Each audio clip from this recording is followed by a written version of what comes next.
Welcome. This is Scott Amyx. Today I'm joined by Shaun Paul, CEO of Ejido Verde. Shaun, welcome. Thank you. It's a pleasure to be here. So the first question I have for you is that you have a long career history around sustainability and impact. Maybe you could just kind of give us a kind of a short summary of the work you've done so far that has led you to Ejido Verde. Sure. Well, I grew up in Philadelphia, and I pursued a career where I guess was a pretty brazen and idealistic adolescent, and going to college where I just saw conflicts. We're talking in the late 80s, and saw conflicts in the way people talked about economic growth and taking care of the environment. And so pretty early in my career, I just saw this obvious need that we needed to be a part of solutions that deal with the issues of development and well-being and environmental stewardship. So at the age of 28, I decided, after working in the United Nations, I decided pretty realistically, I could create a more effective organization at 28 than the United Nations.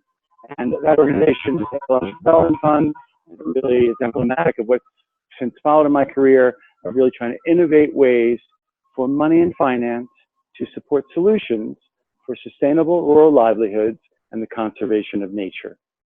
And I'd say since the 80s, I have now been iterating approaches through projects, creating companies, investment funds, loan funds, and now today leading Ejido Verde, where I seem to thrive at that edge of innovation, of forging new and better solutions that integrate sustainable well-being and environmental stewardship.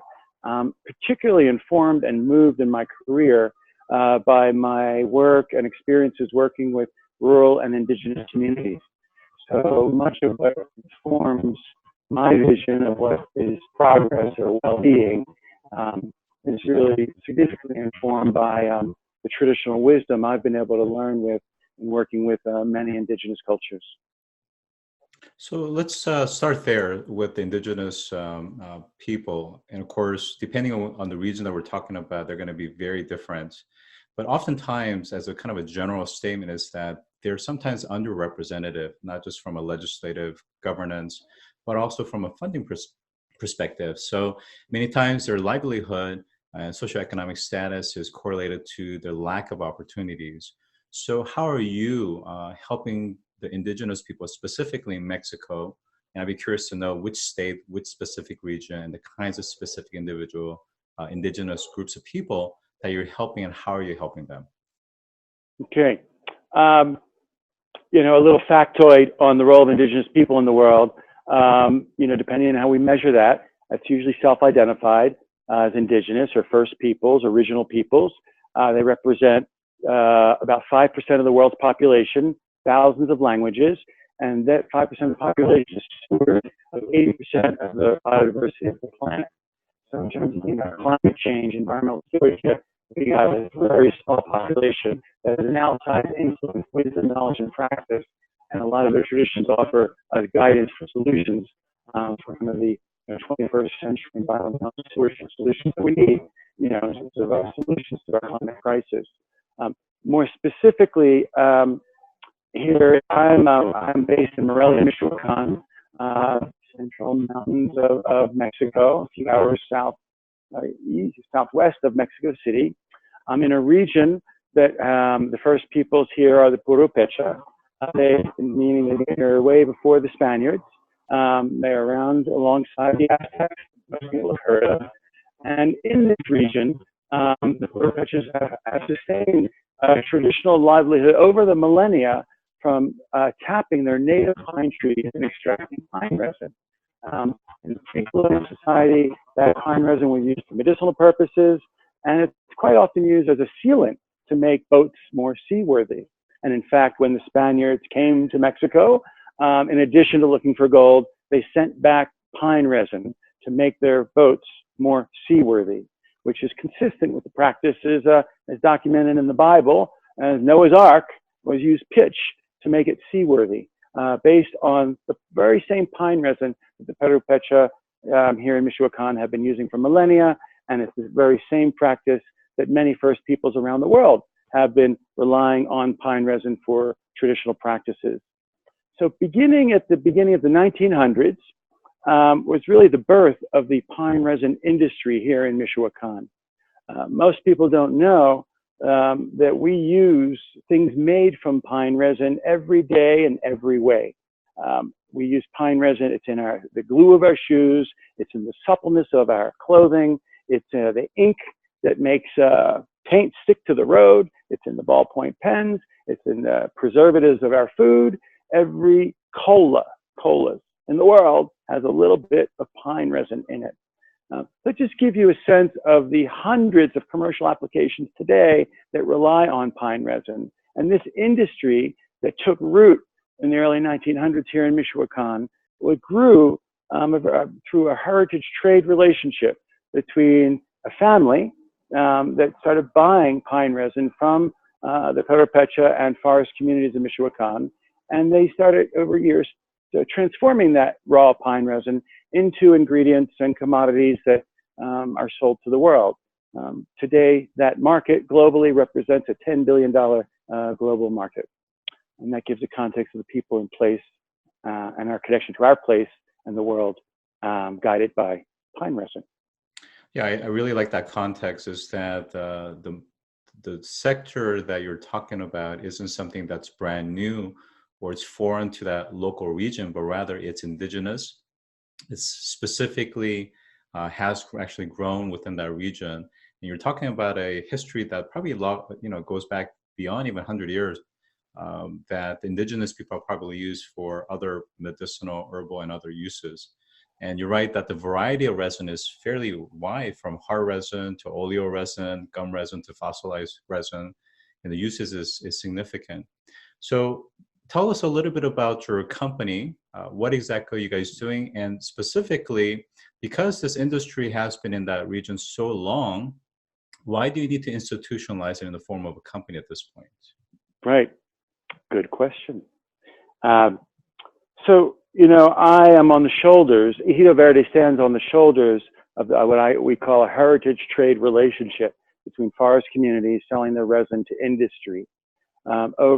Just over the past 30 years, the state of Michoacan, which is the source of 90% of Mexico's resin, in our state of Michoacan, we've been losing our forests at the pace of 66,000 hectares every year, right? 66,000 hectares every year.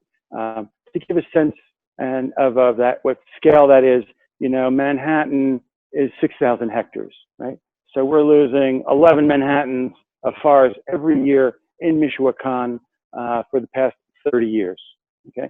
So alongside that forest loss, we're also seeing a decline in the availability of pine resin. So the whole industry is contracting, and we've had actually about 25% of the resin today that was available 80 years ago. So the industry, frankly, is our visionary and long-term vision. And with that long-term vision, they want to not only survive, they want to thrive. And beginning in 2009, representative industry began talking to their forest community partners and beginning to think about how might we plant trees to increase the supply of pine resin. So Ejido Verde really is an experiment that was an iteration between forest communities and industry, trying to figure out effective ways that we might reestablish native pine trees to pine resin in a way that acknowledges the social, cultural, political, and economic realities of Michoacan, in our times. One of the challenges in developing an effective model, when we think about you need money and resources to flow into projects that typically want to see them to be investable and scalable.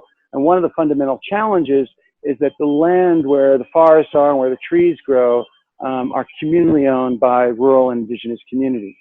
So in Michoacan, for all sorts of reasons, also because of Mexican agrarian reform that happened about 100 years ago, there's not a big role for large-scale private property. And finance, investments usually want private property. So we need to find a bank that's usually doesn't lend money to co-ops, right? We don't have that title or guarantee. So Ejido Verde, we've been iterating an innovation of how can we invest in restoring degraded lands with native pine trees on lands owned communally by the communities and people and communities have occupied these lands for generations. So my understanding is that in terms of the business model pillars, you talk about community lending, community building, the commercial agroforestry, plantation design, as well as guaranteed demand. And Right. then you talk about revenue sources, and particularly the repayment of the loan, as well as the buyer's commission purchase agreement and the government subsidies. Can you get into a little bit specific around some of those things? Sure. So the trees we plant we're in the mountains, temperate climate. We're planting native pine trees, and we got to plant them and take care of them for 10 years before those trees can be tapped for resin and revenue. Once we begin tapping in year 10, the trees can be tapped for resin for the natural life of the tree, which can be 80 to 100 years. What we did at Ejido Verde, we put together a finance and technology package to provide financing and technology, state of the art, to communities to establish a commercial agroforestry plantation. Because the community owns the land, the community as a collective is a borrower. And then they assign usufruct rights to individual households and individual family farms, where we're actually establishing what local people call pine resin orchards, or we might call commercial agroforestry plantations. So we're planning, these are degraded abandoned lands. They've been illegally cut for the timber usually. They start planting subsistence crops that their soils deplete. The corn is no longer producing. They then put grass on the land, bring the cattle in, and the land becomes so depleted that it's not even worth pasture for cattle. And they abandon these lands. These are the lands that Ejido Verde is reclaiming to establish pine resin orchards. We're taking some of the state-of-the-art global technology from a global leader, which actually is Brazil, and the Brazilian approach, in short, is 800 trees per hectare. Each tree after year 10 can produce 4 kilos of resin per tree, about 3,200 kilos of resin, crude resin per hectare. And today, the price at which we can buy that resin here in Morelia is about $1 per kilo. So to provide that loan to the community where we have we need our borrower to be fully empowered, understanding their role, responsibility, and obligation in this investment relationship. And so for us to do that, we need to agree on a community investment agreement that takes place through community general assemblies, through formal approval of the leadership of the community, ultimate ratification by the government. What we call these solidarity, solidarity loans. We're providing zero interest loans, at a value of about $4,800 per hectare, which is the cost that we spend over a 10-year period to take care of these trees before we can start tapping them. Part of that $4,800 comes in the form of pay for success government subsidies that pays maybe up to 10% of that in the form of a subsidy to help reduce the debt of the community. And then that's it. So that's sort of the lending. Alongside is community building. Community building for us, since these are community owned lands, to assure the new forests are well stewarded, we need to manage our risks, and that one of those key risks is we need good community governance. So by investing in good community governance, we reduce forest fires, pests, and thwart illegal logging. And that would be a community building pillar of our model. The final part of the model is because our anchor investors as a for-profit company are the companies that buy the pine resin, that have inadequate supply of pine resin, that are turning down their global customers pretty much every month for new product for the lack of supply. That industry provides me the guarantee that they're not only giving me a guaranteed purchase for the next 30 years, that they'll buy all the resin I can get them from communities. That industry, in fact, gives me a commission to provide them resin they would not otherwise have access to. So my business model from the revenue side is, one, I get that commission from the industry, 12% of all resin delivered comes back to Ejido Verde and its investors. And the other creative way we get return on investment is we provide zero interest loans to the communities, where the communities repay us in resin. So I don't fix a price with interest. I'm going to lock in the cost, my $4,800. I'm going to lock that in at today's price, and the community is going to pay me back 3,500 to 4,000 kilograms of resin. So that resin appreciates in price, real price over time. So I get a positive return on investment from the resin being, appreciated price of the resin returned to me over time. Those are my two primary revenue sources. There are some other supplemental revenue sources. We're very interested in carbon credits. And we're looking to see how we can help that to improve our overall company. Clarifies I know we do our business model. So one question that I think kind of remains for me is, even though there is a governance model that ensures that at the indigenous communal level, there is self-enforcement and compliance, that's potentially 10 years where they're not deriving any type of cash flow. And the challenge with that is that means that they don't necessarily have an income source. And even though that governance model and some of the contractual aspects are in place, they could be tempted to, take down some of that, kind of go back to the deforestation, go back into expanding farming or grazing, just like all the issues we're seeing in Brazil with deforestation. How do you mitigate some of those risks that's more short-term, intermediate versus longer-term asset growth? Yeah, no, it's we think about that question a lot, as you might imagine. I'd say first, when we agree to work together, it's instant employment. So people are getting jobs. Like all the work that's being done, 80% of that loan, 80% of that money is actually used to create local jobs to establish new forests. Today we have about 1,800 people that are getting paid to establish new forests in their community. So there's that economic incentive on the front end. In the current model for the first 5 years, we give the property holder a incentive payment. They're basically getting $50 per hectare per year, just basically what we call a protection fee, giving them some money and incentive to protect, vigilance, to protect, to monitor the parcel. The other thing I would mention is that the farmers and family farms that are working with us, they're not putting all their land into this. Remember, they're already farming, they're already doing cattle. They're giving us their unproductive degraded lands. This is lands they're not working anyway. So they're already growing their corn or they're doing something else, and I'm giving them a plus. This is a plus. They're getting the work, work planting the trees, they're getting the annual payment, and we are looking at different approaches for year 6 through 10, where we know they're not going to have any income from the resin, and we're considering either extending that incentive payment for another 5 years or looking at some agricultural alternatives. So one next question, and then we'll get into climate change specifically, is there is this agreement between you and the chemical, essentially the sourcing companies that then uses the raw products to manufacture higher value add products. In the case that there is a discrepancy, just like in the case of commodities or options and derivatives, where there's a discrepancy between what was committed in terms of how much you're going to provide to them versus the actual production. What happens in those situations? Our commitment to them is to sell them everything we can produce. I'm not sure if they'll buy everything we can provide. Got it. Where so even if you didn't where their supplier contractual quota, that is sufficient. Is that right? No quota. Got it. Okay. All right. So why can they do that? Today, the industry is operating the current installed manufacturing capacity of our partners. They're processing at 30% of their capabilities today, right? Their installed capacity. So we could, and they're not able to get any more. So we could triple their sourcing. They have the customer demand. So it's, flexible. Okay.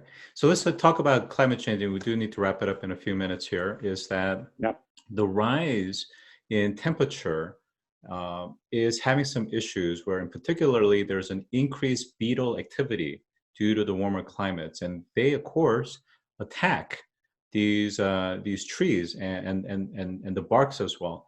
So talk to us about some of the kind of nature that is correlated to climate change that has a risk to the pine crop that you guys are trying to build. Sure. It's So we know the disease vectors are changing with climate change. The bark beetle you referred to has had devastating effects on conifers in the U.S. and Canada. That same beetle has been in Mexico for, ever. So it's something that's been here a long, long time. It's clearly observed, as you noted, climate change seems to be exacerbating the vectors, more intense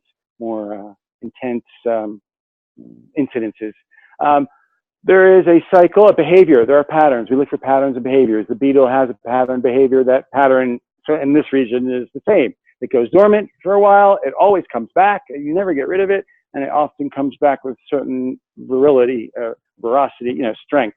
The response, we work ourselves, we're doing constant monitoring. And that particular problem, it's like any, it starts small, and if unattended, it gets big fast. So we just need to be really good at early detection. And we are active across our plantations. We today have about 700 parcels that we're monitoring in diverse areas. And we're doing our own monitoring, work with community monitoring, farmers, state agencies. So it really is about building an early warning system, early warning, early detection for early response. And it served us well so far. Great, great. So my last question, and we'll wrap it up here, is I don't think anybody is going to disagree with planting more trees. I think that's always going to be generally a good thing. But there are going to be those that's going to be making certain arguments and using Indonesia as an example, where 25% of Indonesia's rainforest has been deforested specifically to grow more palm oil. And this notion of monocultures, where essentially you're kind of changing the landscape. What would you say to them in that argument? Yeah, I, on a personal level, share those concerns. I am been a fierce advocate and champion of biodiversity, and tropical forests. Mexico has some of the greatest biodiversity on the planet. I would say there's a big distinction between restoring degraded land and converting natural forests into plantations. Right? So I'm not trying to restore the natural environment. I am taking unproductive degraded lands, taking native trees. Think about a garden. We're creating an orchard. Corn, let's take corn. Corn did not exist in nature. Corn actually came up from the Mayans, right? And it was the interaction of people and nature that gave birth to this new food that is corn that we take for granted as, native or indigenous. So I think that we're about co-creating with nature. Resin, as an industry, has been co-created with nature, and we're creating, resin orchards, restoring unproductive, degraded lands. We are improving soil carbon, soil health. We're bringing back endangered species that are on verge of extinction. We're enhancing wildlife corridors. We're improving rainfall, water retention, and we're doing it with 1 or 2 species per parcel. Perhaps the best argument I would say is it's a sensitive point. Are we monoculture and therefore bad for the environment, or are we biodiverse and therefore good for the environment? One of my Peripetra colleagues reminded me, when we look at a natural forest, if you live in a temperate climate, there are often many natural forests. We have long stretches of forest of a single species. That's normal, right? We have little coves of single species areas, and across the landscape, many species. So we don't feel that it's unnatural to be working with 1 or 2 species on a parcel. As we're seeing, the net effect is we're greatly enhancing the biodiversity across the landscapes and bioregion where we work.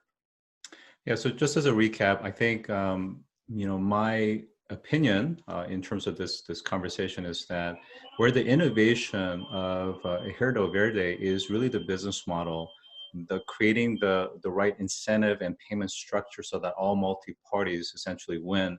And there's a complete alignment. And it sounds like certainly in terms of some of the short and intermediate alignment that continues to be further innovated. But that's really the core that I don't think in the past was really well addressed that you're solving. So that is very, very intriguing. So how can people find out more about your company as well as the work that you guys are doing in Mexico? Well, before I give the direct answer to that question, one way, knowing some of the interest of your audience, is every day, on average today, every day at Ejido Verde, we are sequestering 100 tons of carbon, right, by the trees we plant, the soils we restore. We're doing that on an average rate of planting 6,000 trees every day by local people planting local native trees in their own communities. This is what we're doing, and we believe is we are creating $1 billion opportunity for the forest communities. They are going to get capture $1 billion of wealth in the next 20 years, we believe, in the model that we're doing. And alongside of that, we believe we are creating a return on investment for investors competitive with the Dow Jones or the S&P 500. So yeah, I'm pretty excited about the climate solution that we represent as an economic, financial, social, environmental solution. And if you want to learn more, please visit us at ejidoverde.com. EJIDOVERDE.com. So on that note, I've been joined by Shaun Paul, CEO of Ejido Verde. Thanks for joining, Shaun. Thank you. Bye-bye.